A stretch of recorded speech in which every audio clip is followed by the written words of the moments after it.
그런데 요 삼매의 씨가 형성되는데 가장 치명적인 방해 요소가 토킹하는 겁니다. 말하는 것하고 책 읽는 것하고. 예, 책도 그렇습니다. 그래서 읽지 말라고 하는 겁니다. 하루에 10시간 수행하고 5분 대화를 하면 10시간 수행한 게 99% 날아가 버립니다. 그래서 하지 말라는 겁니다.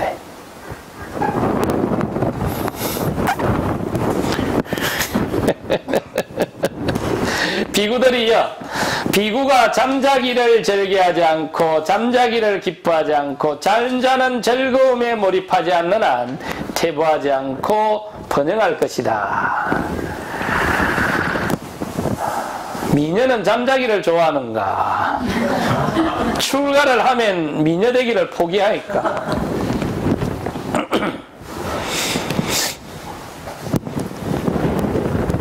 수행이 본궤도에 올라와서 수행을 하면서 제일 피곤하다고 느끼는 시간이 하루에 8시간에서 10시간 할 때입니다. 일반적으로 12시간 정도 넘어지면 견딜만 하고요, 14시간이 넘어지면 몸이 뻗어냅니다. 그러니까 수행 시간을 늘리면 늘릴수록 수행이 된다 카이.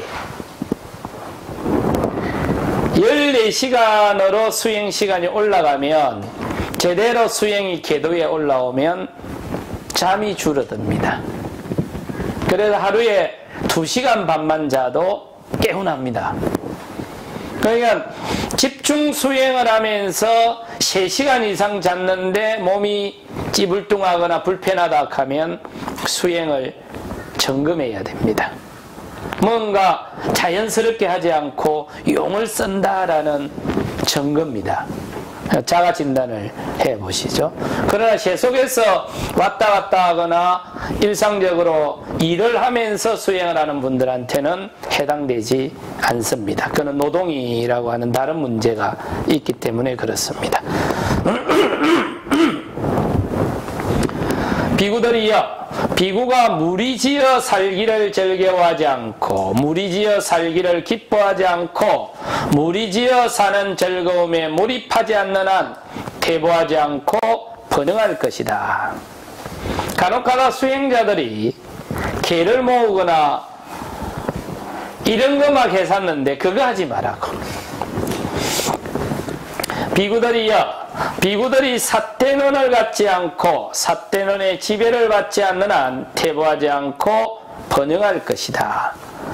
비구들이 잘못된 친구가 되지 않고 삿된 벗이 되지 않는 한 퇴보하지 않고 번영할 것이다.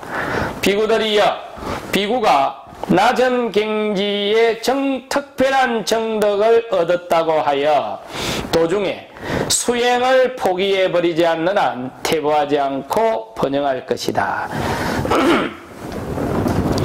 이거는 꼭 명심하셔야 되는데, 역갱은 버텨낸다고 하죠. 순갱은 쫄딱 망해 빈다. 간혹 가다가 장사하는 사람들이 그런 표현을 합니까? 적자부도라기보단 흑자부도다. 사업이 잘 되니까 왕창 투자해놨다가 대치기 당한다 라고 하듯이, 수행을 하는데 통증이 많거나 방해물이 많으면 대부분의 사람들은 주저앉기보다는 뚫고 나갑니다. 그런데 문제는 수행이 잘 됐을 때 문제예요. 수행이 뺑아리 눈물만큼 나가서 수행이 좀 잘 되면 인자 뭐 대충 하지 마. 인자 내가 스님한테 안 가도 내 혼자 해도 잘 된다. 그래갖고 다 쫄딱 망해버리지 않습니까? 여기서 수행하러 오는 많은 사람들도 대부분 요 함정에 빠져갖고 더 이상 못 나가는 사람들이 많습니다. 본인들은 수행을 아주 하고 싶어 하는데, 수행이 제일 큰 함정이 어디냐면, 여기가 도라면 도에 이르는 5분의 4 지점에 가면 혼자서 수행을 해도 됩니다. 어지간한 거는 경험을 했기 때문에 뚫고 나갈 수가 있는데, 문제는 그 마지막 한 수를 배워야 되는데, 그 마지막 한 수가 아주 간단한데 그걸 넘기가 만만치 않구만. 그래서 그 마지막 한 수를 넘기 위해서 30년, 40년 스승을 모시고 트레이닝을 하지 않습니까? 여기도 지금 바로 그거예요. 부처님 때도 마찬가지였다는 겁니다. 어지간히 익히고 나니까 인자 다 배운 것처럼 혼자서 하다가 쫄딱 망해빈다.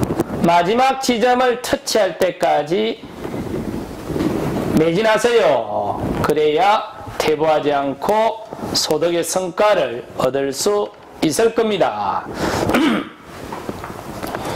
이렇게 본 겁니다. 5, 60년 전에 북경에 있는 북경대학을 중심으로 하는 불교학자들이 그 당시 스님들을 보니까 자기들이 더 똑똑한 거예요. 그러니까 무식한 스님들 좀 비켜주세요. 우리가 하겠습니다. 이래가지고 막 인계유 선생부터 시작해가지고 불교에 대한 수도 없는 책들을 북경 쪽에서 적어냅니다. 그런데 나중에 장점인을 중심으로 하는 상해방들이 등장을 하면서 이 전략에 수정을 가합니다. 불교의 최고 전문가는 스님들이 돼야 된다. 우리는 정치 전문가지 수행 전문가는 아니다. 당신 당대에는 수행을 할 수 있지만 당신은 불교나 수행에 대해서 마지막 책임을 안 진다. 그 마지막 책임을 지는 것은 출가한 스님들이 질 수밖에 없다. 그러니 스님들을 지금 무식하다고 비키라 굴 게 아니고 스님들을 교육을 시켜서 성가를 담당할 수 있도록 해주는 게 우리 역할이다. 이게 이제 상해방에서 그 전략을 쓰는데, 그 상해방에서 그 전략을 쓰고 지난 20년 동안 중국의 스님들을 양성하는데 지금 중국 스님들이 50만에 가깝습니다.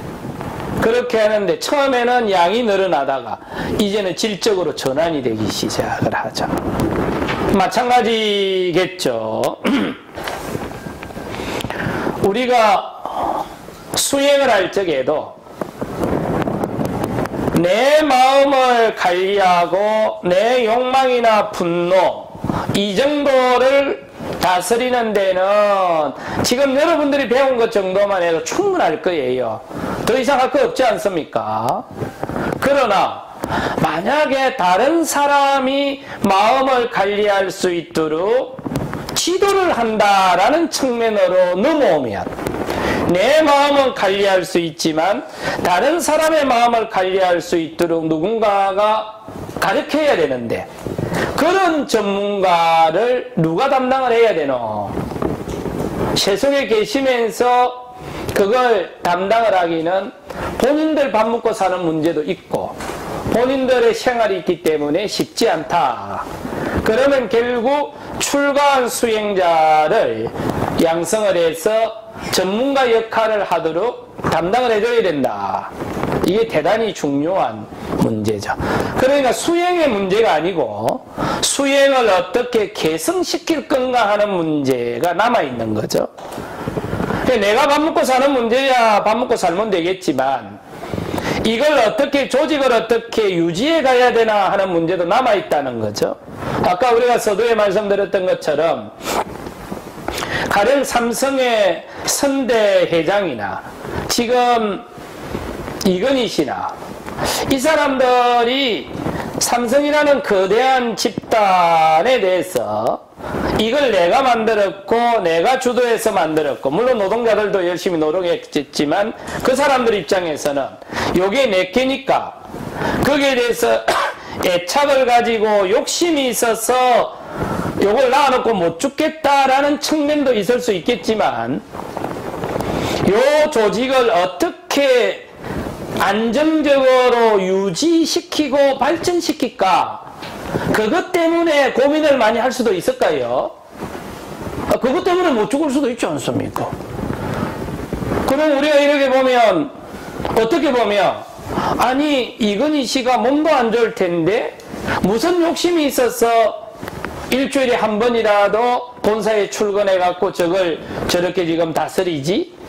그럼 저 욕심으로 볼 수도 있고, 또 다른 측면으로는 저 거대한 조직을 자기가 죽는 순간까지라도 안심할 수 있는 데까지 유지 발전시키기 위해서 개성이라고 하는 측면을 간과할 수는 없을 겁니다.